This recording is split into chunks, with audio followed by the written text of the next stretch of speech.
Dinner and a Book is supported by the Rex and Alice A. Martin Foundation of Elkhart, celebrating the spirit of Alice Martin and her love of good food and good friends.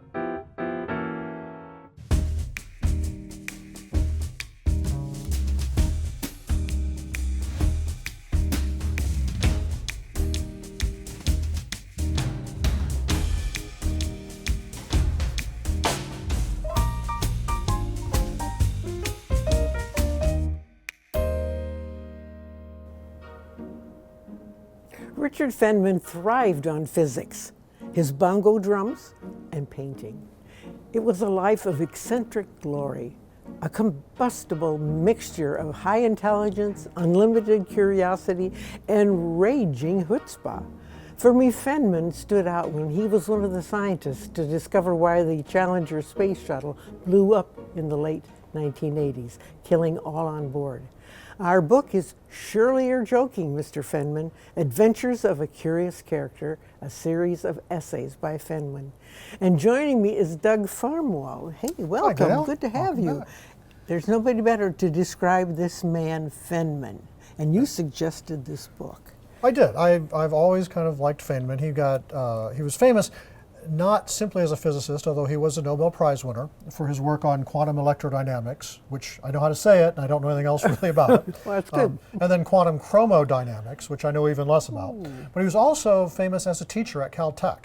His lectures on physics for incoming freshmen have been recorded and transcribed and are fascinating. So he found as much value in teaching as in research, which is a little unusual for Nobelists. And I think his subtitle of the book, Adventures of a Curious Character, really describes him. So he's a curious character in that he really fits the stereotype of an eccentric professor, but it's because he has, as you said, unlimited curiosity. So his character is to be curious about everything. Everything. And you see somebody, and if they're doing something, he's curious and asks them, "What are you doing that for?" And why? And how does it work? Yes. Yeah. And his whole life is like this. And I found him fascinating.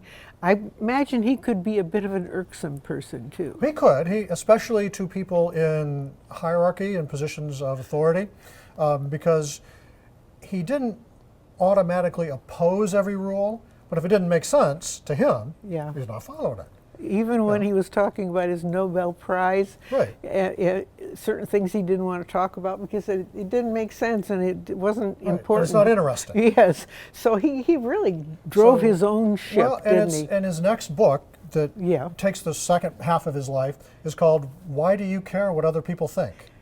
And that is sort of his guiding principle. And he does live that. I mean, Yeah. my mother used to say that to me, but I couldn't just throw it out as one of my concerns. But he did. And it took him a did, while. yeah. And he talks about that in the book as he's going through college and everything. You know, it's important to him that he seems like a manly man, not an egghead, not a sissy, not a nerd. And so I guess today we'd call it toxic masculinity. And so he does things that he doesn't really want to do, so he seems like one of the guys. Yes, yes. You know. I didn't really get that out of the book. It's interesting that you found that. Now you're starting to mash. Tell me what you're doing. Well, first I'm just cutting up some garlic, and I've got my pasta water going. So Feynman was never a foodie. He liked simple dishes, but he did like Italian food, pastas, and he likes spicy curries. So I'm starting on pasta puttanesca. And I am doing a curry. It's a new book. It's written by an Indian woman who lives in England, and it's very popular. This is where you find some of the best Indian food is in England. So we've got quite a combination here, Italian and And it's simple food, because Simple. Feynman was never, the culture of cuisine was never of interest to him. He liked to eat so he could think about calculus, so he could think about physics, so just to keep going. so he could think about ants. Oh yes, he would study ants. Yeah. And he just didn't want to fuss about food. But I also like this because the one great problem that Feynman didn't solve in his lifetime that he worked on for years was the spaghetti problem. The spaghetti problem. And so when you take spaghetti and break it, It doesn't break in half, it breaks in 3s or 4s. Mm-hmm. And he wondered why. That is a good question. And it was solved by a group of researchers at MIT in 2005. Well, that's quite a number of years after he died. After he died, and not that long ago. Right. But this problem that he'd been working on since and the 60s. I've never pondered this. Right, but that's the sort of thing that fascinated him. And in 2018, another group of researchers figured out how to break it in half. You simply twist the spaghetti first and then break it. Now, when you do it today... Well, I'm actually using linguine because I like that a little better. So it's flat, it breaks different. I like it too. But you see the same thing. It flies. It breaks in several pieces. Well, the third piece went flying out here. Yes. So it doesn't just break in half. Well, that is fascinating. Absolutely. So you're going to start with that, and I am going to continue with my chicken curry, and I have chopped the chicken into pieces. But first of all, I want to add some of the paste. The ginger and the garlic I have mashed in my masher here. And we're going to add that. And then... I got my olive oil hot, so I'm just going to simmer the garlic in there for a little bit. I'm going to put in some anchovy fillets. I think this is why Puttanesca is not as common in America, because they're like a little scared of anchovies. This is not going to be a really fishy dish. I'm scared of them. But this adds umami in the same way that fish sauce would in Asian cooking. And the fillets are going to break down. There's not going to be chunks of fish in the finished dish. I'm putting in some tomato puree, and that's the first time I ever found a can of tomato puree. So I am not a absolute purist here, and we'll add that.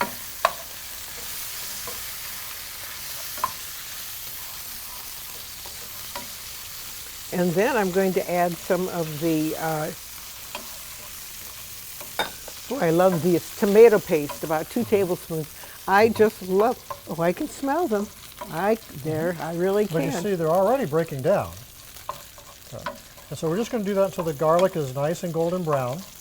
And the anchovies are starting to break down a little bit. And here's our tomato paste, about 2 tablespoons. This makes it nice because you don't have that can with the wobbly lid and you're putting it back in the refrigerator and wondering when you're going to use it again. Okay, so we have our tomato in here, our tomato sauce.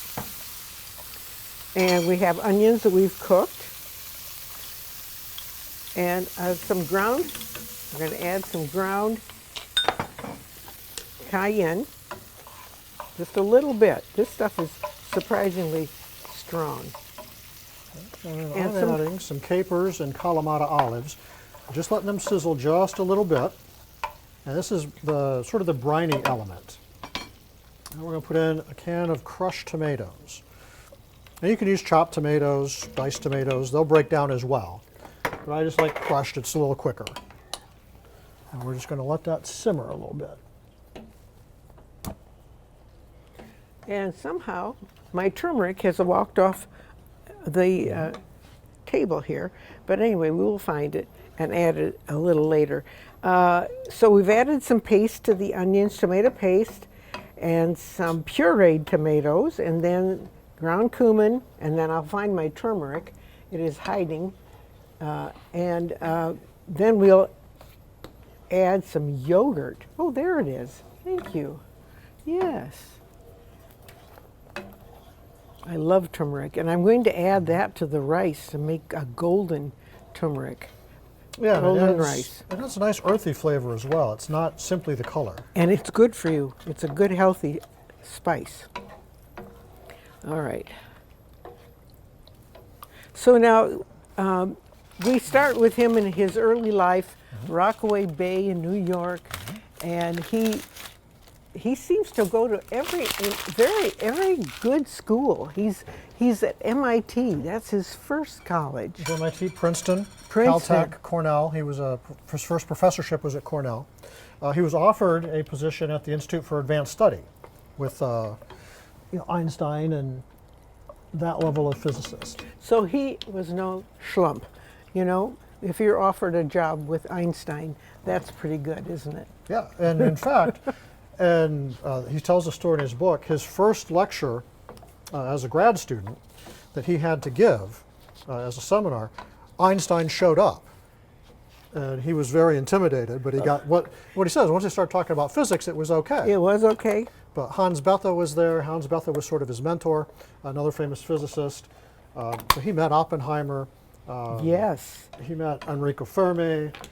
They all And worked that's because to he was it working on the Manhattan Project. Manhattan Project. So He was a junior researcher there. That was before he had finished his degree.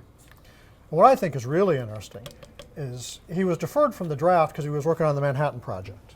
Makes interesting, sense. doesn't it? Yeah. After the war, he had to register for the draft and had to get a physical.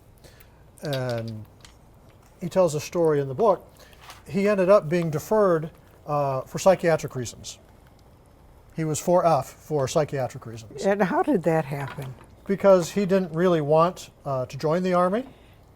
And he told them he had psychiatric problems? No, he just answered the questions In such a way. in such a way that that's what they presumed. So he was very short with his answers. It was clear he didn't want to be there. And he actually sent a note then later into the Army that he was so crazy that they shouldn't draft him. But I'm telling you this so that you'll know. And they said, yeah, he's nuts. Well, he was, but he was that kind of charming nuts. But it worked in his way. We're going to continue cooking. We're going to take a little break. In the meantime, we want to show you some pictures of this man and think more about this, how you get out of the military by saying you have problems, psychological problems. Anyway, it worked for him. We'll take just a short break. Don't go away. We'll be right back.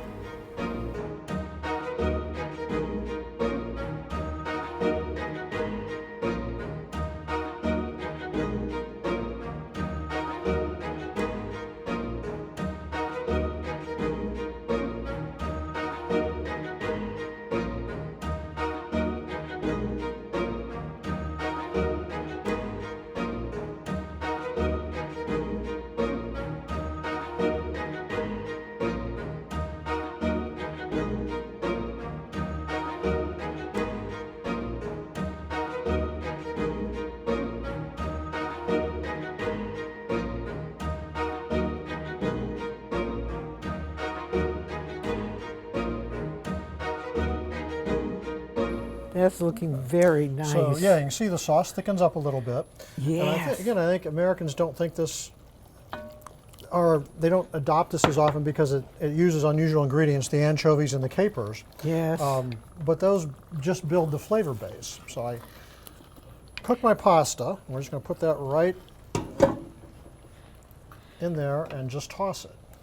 That's very nice. You've got it all in one So place. it's a very quick and easy recipe. I am adding the rest of my chicken in this to be cooked in the sauce that is heating up. Oh, that is beautiful. That really is. It's quick and it's simple. It's very flavorful. Now, what kind of pasta did you say that was? You can use any kind of linear pasta. I kind of like linguine, but spaghetti, fettuccine, bucatini all work well. Okay, I like the thinner Angel hair ones. won't work as well. It's just too thin. Okay, because it gets roughed up there in the sauce, and you have to make sure you have a good sturdy pasta. Right. That looks beautiful. I am adding the chicken here, and we're going to let this cook for a while. And I've saved some of the pasta sauce, and I always save some when you might need something like this is maybe too dry. And so here we go. Now this is going to cook for about 20 minutes.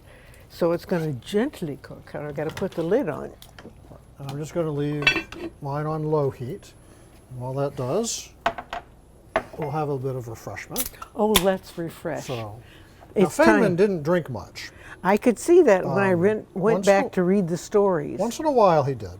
But generally it was only a beer or two. Now he did like to kind of hang out in bars because people are interesting. And he would talk to the, what do you call the women there that worked in the bars?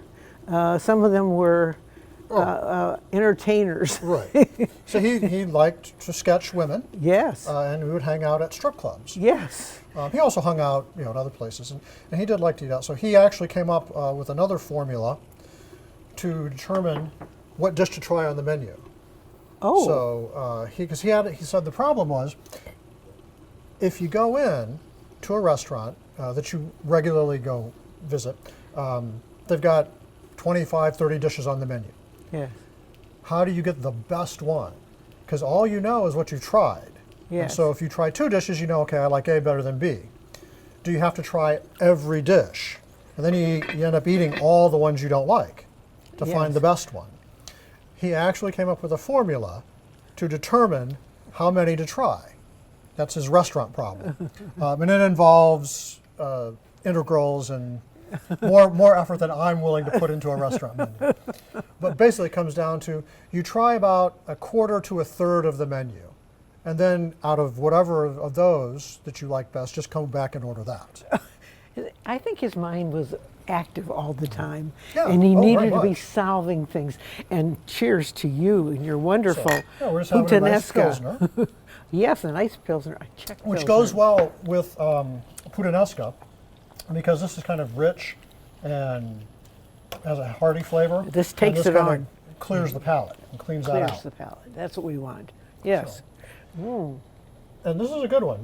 This is a Czech Pilsner, I love Czech Pilsners. which is where Pilsner the Urquell. style originated. Yes, and the neighborhood in Chicago where you often go, which is now Hispanic, but it was Pilsen. And it was the center for the Czechs who had come over from Europe to live. And there's one Czech bar left there. The rest now is Hispanic, and there's a wonderful museum. And so I love the remnants of the people coming from Europe. As you watch the neighborhoods evolve over time, Yes, which has always happened in every city. yes. Sometimes people they find that somehow offensive, but it always happens, and it should happen. I think it should too. I mean, some places they do it too much and they don't have much planning. But I do think they are successful in Pilsen. I don't know if they call it now Little, I'm not sure, but it's a wonderful place to go in Chicago. Now it is Hispanic. The houses are lovely, clean, neat, wonderful museum of Mexican fine arts. And 5 minutes to go here, Doug. How are we doing? Well, this is fine. So I can start on.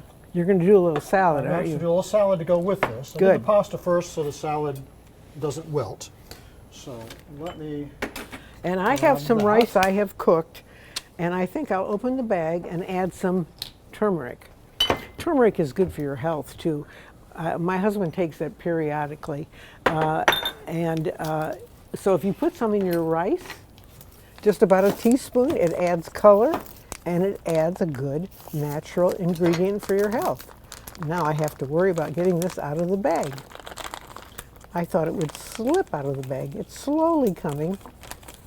But I usually do it in a pot, and I just grabbed these and they were cooked them another way.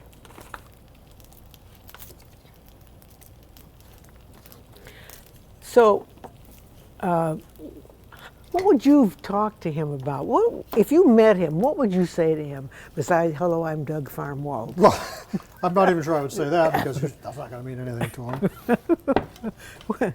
Yes, but you're interested in him. I know. I'm interested. I would ask him, what is the one problem you most wanted to solve but have been unable to? Ah, good. And would you offer a suggestion if you had one? Well, I guess I would have to hear what it is, because he was always thinking of a lot of things. When you read this book, you just run into that. Like he wonders if he can ask a woman to go home with him. What is the probability that she'll say yes or no? Right. He works out everything. Everything So is it's mathematical. almost as if his natural language was kind of calculus, and so he applied it to pretty much everything. Now tell us how you arrived at that. That it was calculus.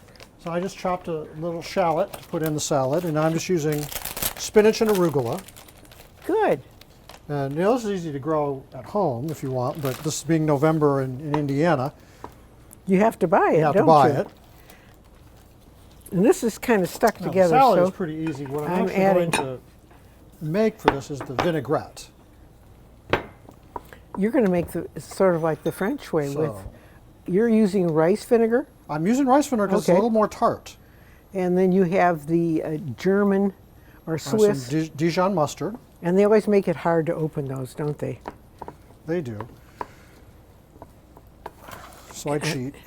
So I'm trying to break this up because this sat for a while and it was a nice bar of rice.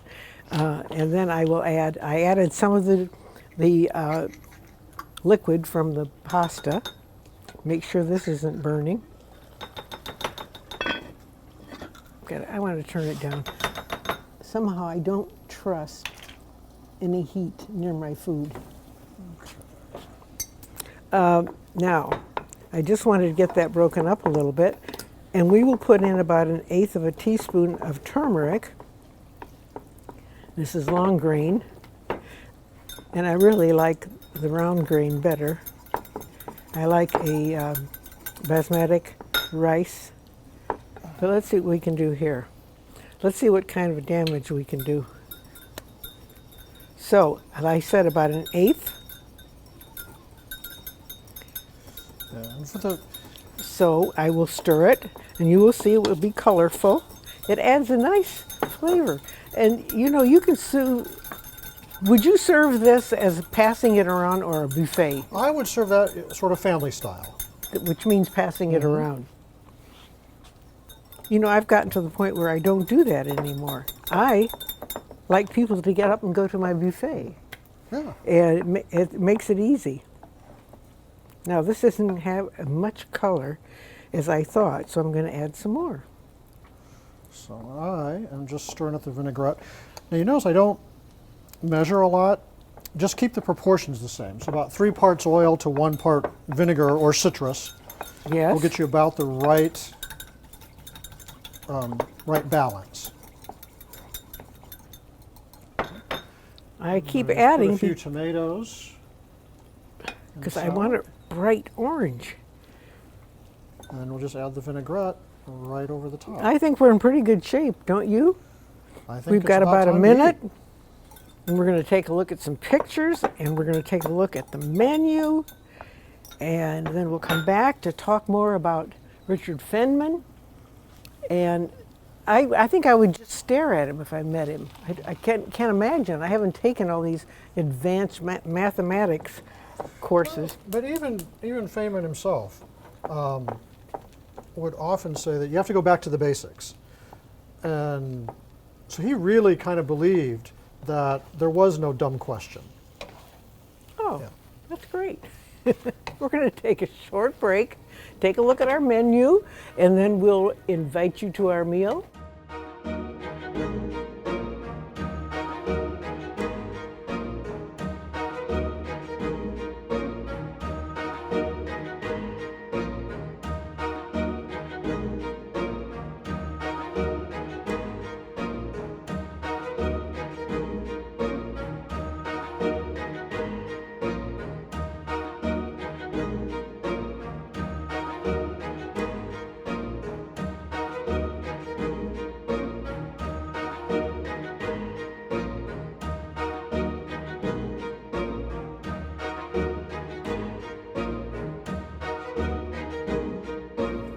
First of all, Doug, I want to thank you for suggesting this book. Thanks for having me on.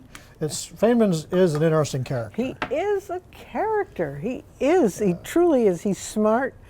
And I like the word chutzpah. And curious. That defines him more than anything Yeah, else. curiosity. He wants to find how things work.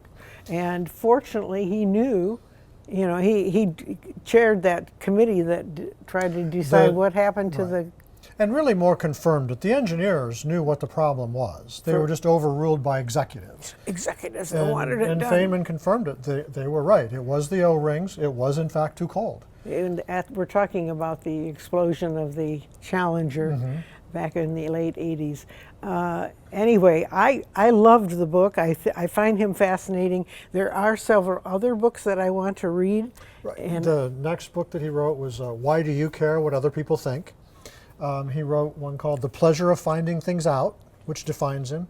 And then really interesting is his lectures on physics to incoming freshmen at Caltech.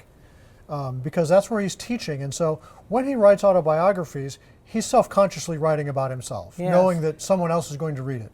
When he's teaching physics, he forgets himself, and you can just see the love of the subject come through. Well, I do want to listen to those. I want to be imbued with physics. I took it in high school. It was no friend of mine, but I got through it, and I got extra credit for becoming an operator of Morse code to pass physics. So anyway, that's the story. And here's our wonderful food. And I thank you so much for suggesting the food and the book. And I think Feynman would enjoy the menu. I think we should have had him here. Oh, we can't. He can't. But in any case, thank you so much. And thank you for watching us. And I'd say read this book. You will be delighted. And we'll see you next time. Bye.